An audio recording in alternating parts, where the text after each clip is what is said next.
Tout d'abord, le pavillon va avoir trois façades, puisqu'en fait on fait de l'aménagement intérieur. On n'a pas d'architecture extérieure pour cette exposition.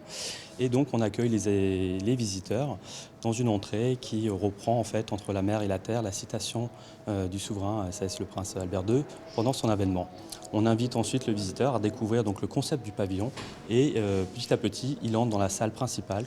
Réfléchir l'avenir, c'est le nom de l'installation qui sera une vague en fait oscillante composée de lames réfléchissantes. Un film sera projeté en fait sur le sol et sera réfléchi sur ces lames qui vont onduler et qui vont permettre aux voyageurs de découvrir en fait l'histoire de la principauté à travers les différents thèmes que nous avons traités autour de l'énergie du futur.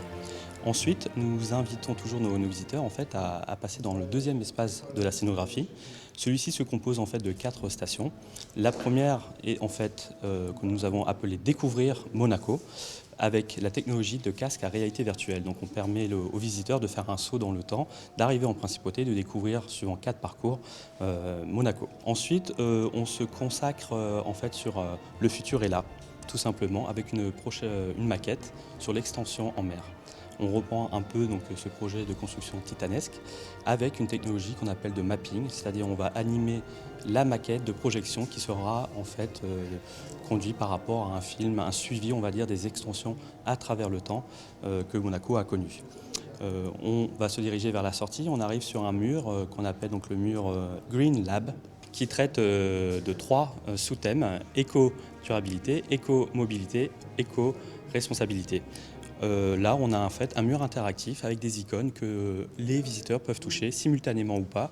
Et de ce fait, on déclenche une petite animation qui vient se projeter sur le mur en entier.